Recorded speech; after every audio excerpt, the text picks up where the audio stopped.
Herkese merhaba. Sevgili Christian'la beraberiz. Bulgaristan, Svelingrad şehrinden geldi. Kendisine obezite cerrahisi, sleeve gastrektomi ameliyatı yaptık. Yarın da kendisini göndermeyi düşünüyoruz. 2 gün önce ameliyat ettik. Her şey yolunda gidiyor.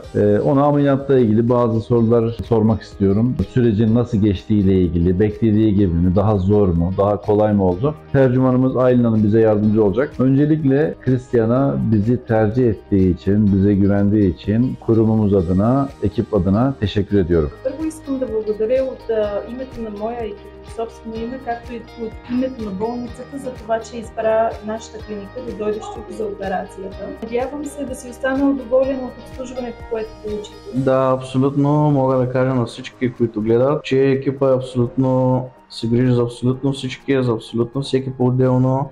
Дори може би не разбирате, че има и други хора. Мислите си, че само с вас se занимават. Şöyle bir şey söylemek istiyorum. Herkesten ve tüm ilgi alakadan çok memnunum. Hatta sadece hasta olarak ben varmışım hissine kapıldım. O kadar özel hissettim. Muhtemelen her hastanız bunu hissediyordur. Относно операцията на стомаха, как ти се стори целият процес? По-лесно или по-трудно, отколкото очакваше? Можем ли малко да разберем от теб за периода, който прекарате? Да, значи аз за вас разбрах от познат, който мина през същата операция. Той по същия начин бе много доволен от вас. Единствената болка, която усетих след операцията, беше няколко часа след нея. След това всичко приключи и в момента всичко е narед. Şöyle bir şey söylemek istiyorum.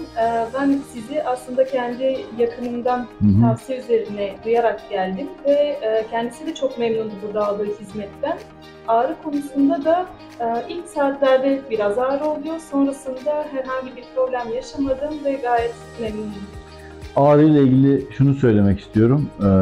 Herkesin deneyimi farklı oluyor. Ağrı eşiği farklı. Bazı hastalarımız sürecin çok kolay geçtiğini düşünüyor. Ama bazı hastalarımızda da yüksek doz ağrı kesiciye rağmen ilk gece gerçekten ağrılıdır ama genellikle ikinci gün problem teşkil edecek bir ağrı kalmaz.